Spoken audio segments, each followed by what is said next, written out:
Hi, welcome to another episode of Hot Takes. Deep at the core of what Keir Starmer believes seems to be some kind of fundamental dichotomy and divergence from reality to what goes on in his mind. On one hand, he's trying to push the environmental message. Oh, global warming, climate change, blah, blah, electric cars, heat pumps. Let's do this. Let's push this because it's important. Fine. On the other hand, he's got this pledge to build 1.5 million houses, and he's decided that environmental planning considerations are pointless, a waste of time, because this isn't. We're blocking the building. When the council said, "Well, we can't allow this because it will damage the environment." Oh well, no, screw the environment. We need houses. Hang on. If you're saying screw the environment, why are you forcing electric cars? It's either screw the environment or don't screw the environment. You can't have it both ways. But of course, Keir Starmer wants it both ways. Literally his cake and eat it because he's a moron. Anyway, he's vowed to usher in this new era, a golden era. It's the typical thing. The 5-year plan, typical Stalinism. But he's called this golden era of building. But it won't be. It will be shitty little rabbit hutches. It won't be a golden era of housing was the Georgian era. We got these magnificent houses with this fantastic architecture. That was a golden era of building. This is just a lot of building. It's not a golden era. It will be clone units, housing units for the workers. Well, not even the workers. Housing unit for the masses.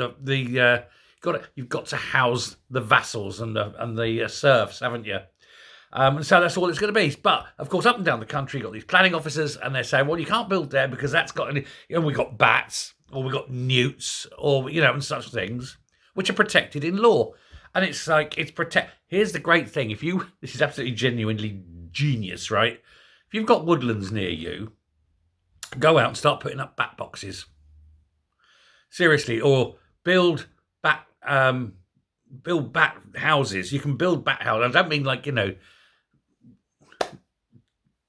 crime fighting or anything. It isn't going to be, Wayne Mansion. What I mean is literally just bat houses. You can build these little things, bat hotels and things like that.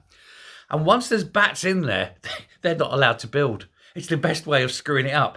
But apparently he doesn't like NIMBYs. He doesn't like environmental concerns. He needs houses built on prime agricultural land, not in cities. It's got to be on prime agricultural land. And so we encourage all the farmers to go out and build bat boxes. Encourage the bats in and save your land. It's a genius one. Anyway, he wants to eliminate all this. He wants to remove the protections for all these species or these trees. Oh, look, there's we've got very rare plants here, like, orchids and things. Oh, you're not allowed to. Screw that. He'll be up there at midnight digging it out, wouldn't he? Well, I don't see anything. Shooting the bats. Because he hates the environment. He hates the environment. He hates the countryside. He hates farmers. He hates people who live in the countryside.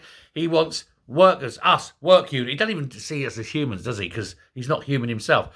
The work units will have their dormitories. That's it. And you'll get bizzed up in your 15-minute ghetto when the lights go on and, you're dragged out to go and do your day in the workhouse, hit the treadmills and, get fed your 3 bowls of slop a day. That's the future you have under Keir Starmer. So he's trying to demolish all this. And so that's why he's coming after planning officers now, because planning officers keep saying no. So he's giving more rights, or taking the rights, taking these powers from the councils, centralising them. Again, monolithic, the way that the Soviets like it so much. Monolithic power, not allowing people at the local level to have power, not allowing people who are experts in their field any say. Don't get me started. I know I bloody moan about planning officers, but I do believe that it's better that power is held at a local level than a national level. But I actually think planning officers should be voted in. And if you don't like them, you can vote them out. Anyone who's responsible for public money should be voted in. Anyway, so he wants all this. He wants to build on all these things, but all these various rules, laws, and regulations are in the way. And so now he's trying to burn them all. Huge bonfire to get rid of these things. Trouble is, it's going to take so long. His government will be out before it even happens. You can't go and change all this.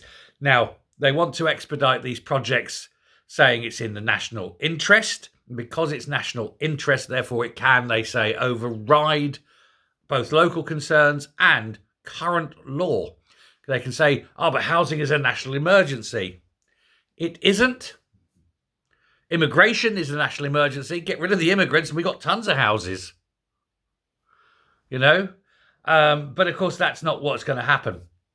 So, getting rid of the immigrants doesn't destroy the farms, which is what he's ultimately after. So he's got all this. So he's got these big problems now. How can he get past planning? How can he get past local laws? How can he get past national laws? How can he get past international obligations? How does he persuade people that killing bats and cats and rats and gnats and digging up the most rarest of plants is all in our public interest when it clearly isn't? I mean, this is the guy that would go around shooting dogs in the face, wouldn't he? He is an absolute psychopath. But he's got no chance at all of hitting his targets. He must know it. He must know it. And of course, he's doing everything he can to get close to it. So he said, oh, it's a partial victory. And then you just look out over a destroyed wasteland, like the Somme in 1918. What was once the most beautiful sort of rolling hills. Think Wiltshire as you drive down past Stonehenge. You've got those long rolling hills. And it'll just be like the Somme in 1918. One sad, lonely tree. And that is the vision that Starmer has for the whole of Britain. I'm pretty sure of it. But he won't, he says he knows there's going to be resistance. He says he knows people don't want it. Well, if you know that, why are you doing it? He says, we need it. We don't. And he says that he won't shy away from the responsible thing to do. Well, if you truly want to do the responsible thing, Keir Starmer, go into a room, have a bottle of whiskey, and look what's been left on the desk for you. Do the honourable thing. They used to do that in the First World War. Maybe they should bring it back. Or at the very least, quit, call an election, and disappear off out of our public life and take that stupid bunch of absolute knob-ends with you before you go. There are plenty of places to build. You don't need to be doing this shit in the countryside. So, as I say, everybody, bat boxes.